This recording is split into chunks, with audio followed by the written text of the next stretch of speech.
You are mid-sentence, an email half-written, a document open, something that needs to be finished. And then your cat appears, not from across the room, not slowly, with the kind of deliberate trajectory that tells you, even before it happens, exactly where this is going. One paw on the keyboard, then another.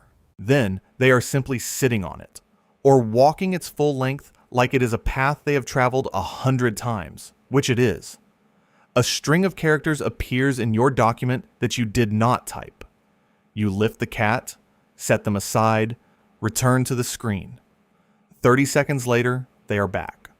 Most owners have an explanation ready. The laptop is warm. The cat is bored. The cat is, in that particular way cats have, being difficult.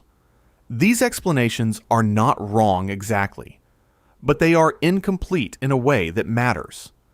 There is one finding about when this behavior intensifies. What specifically triggers that escalation? That changes how you see every one of these interruptions. It has nothing to do with what most owners assume is driving it. We will get there. But first, let us start with what your cat is actually trying to say. The warmth theory is the most common explanation, and it has real surface logic. Laptops generate heat.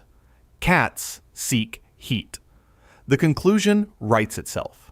But cats are not casual thermal foragers. Owners who observe their cats across a full day consistently report the same thing. The keyboard becomes a destination when the owner is present and actively using it, not simply when the device is running and generating heat. A warm keyboard competes with radiators, sun patches, laundry fresh from the dryer, the top of a cable box. If thermal regulation were the primary driver, the keyboard would be one option among many, selected when convenient, including when you have stepped away and left it running. Instead, owners report the behavior clustering around their presence and active use. The destination is consistent, but the timing tells you something the destination alone never could. That is not warmth seeking. That is something social being communicated. The first layer of that social signal operates below the level most owners ever consider, in the chemistry of your cat's paws. Hilary Feldman at Cambridge University, publishing in the Canadian Journal of Zoology in 1994, examined scent marking behavior in domestic cats and established that scent deposition among familiar individuals functions primarily as a social signaling mechanism rather than an aggressive territorial behavior. Cats carry scent glands in their paw pads, along their cheeks, their forehead, and the base of their tail. Every time they walk across a surface, press their face into an edge, or need something near you, they are depositing pheromones. When your cat walks across your keyboard, they are embedding their scent into an environment that already carries yours. In their social cognition, this is not a claim staked against a rival. It is the reinforcement of a shared space, a communal zone that belongs to both of you, or neither of you separately. They are not vandalizing your work. They are signing their name next to yours. But scent deposition explains the physical contact. It does not explain the eye contact. And it does not explain why some cats repeat the behavior again and again until they receive something more specific from you than proximity. Watch a cat the next time they step onto your keyboard. In many cases, they do not look at the screen. They look at your face. That gaze is not incidental. Research on feline social cognition has established that domestic cats use their owner's face as a referencing tool, looking toward the human to read their emotional response as a form of behavioral guidance. This mechanism has been documented in controlled settings, and while applying it directly to the familiar home environment is an inference rather than a confirmed finding, it is a well-supported one. A cat who steps onto the keyboard and looks up at you is initiating a social exchange. They are trying to activate a connection, to start something. Think about that. They are not wandering onto your keyboard by accident. They are beginning a conversation with the only means available to them, which brings us to the explanation most owners eventually settle on. attention seeking. The label gets used so routinely it has stopped being examined. The cat wants attention. You are not providing it. They act out. The framing positions the behavior as mildly manipulative, something to be managed rather than understood. The research makes a different case. In 2019, researchers Kristen Vitale, Alexandra Banke, and Monique Udell at Oregon State University applied a secure base test, adapted from the strange situation procedure, to 79 kittens, and separately, 38 adult cats. In both groups, approximately 65% were classified as securely attached to their owner.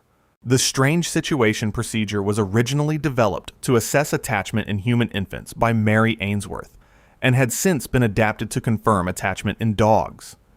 Its application to cats at Oregon State extended that evidence to a species most people do not associate with this kind of bond.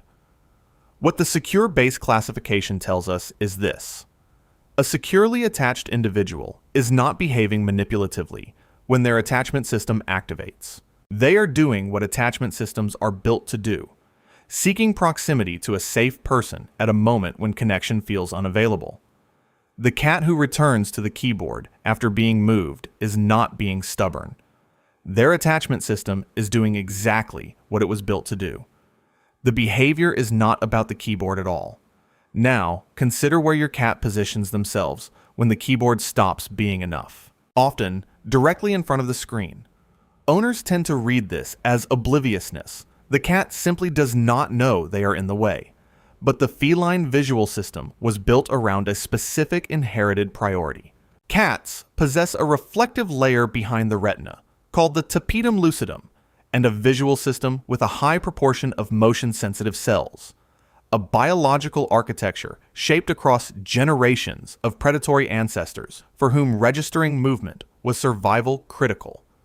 Exactly how cats perceive modern digital displays is not fully resolved in the research, and it would be inaccurate to carry forward findings from older screen technologies without caution. What can be said accurately is that a visual system built around motion detection is drawn toward the most active point in any given environment.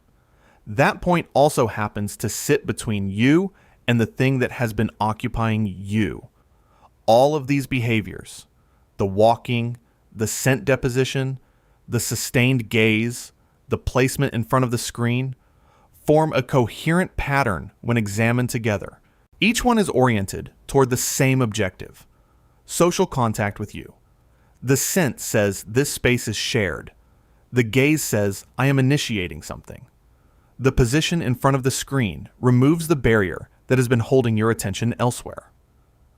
Taken individually, each behavior has an explanation. Taken together, they build a consistent argument about connection, but none of them explain the timing. They tell you why the keyboard, why the face, why the return. They do not tell you what specifically trips the escalation, what turns one step onto the keys into 5 returns inside 10 minutes. That is a different question, and it is the one that changes everything. Welfare research on feline social behavior has documented that cats are sensitive to the quality of social interaction, not simply its presence. This is a distinction that most owners never draw because the difference is invisible from the outside. You are in the room. You are near your cat. From a territorial standpoint, nothing is wrong. But there is a difference, measurable in behavioral outcomes, between responsive engagement and passive co-presence. Responsive engagement means you glance up, you register the cat, you offer a brief exchange. Passive co-presence means you occupy the same space without the cat registering in your attention at all.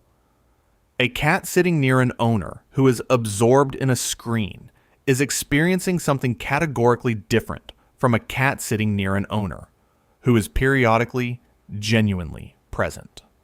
This is the finding the opening of this video promised. The escalation, the return after being moved, and the return after that, does not track your physical location. It tracks your psychological availability. Think about what that means. The laptop creates a specific condition.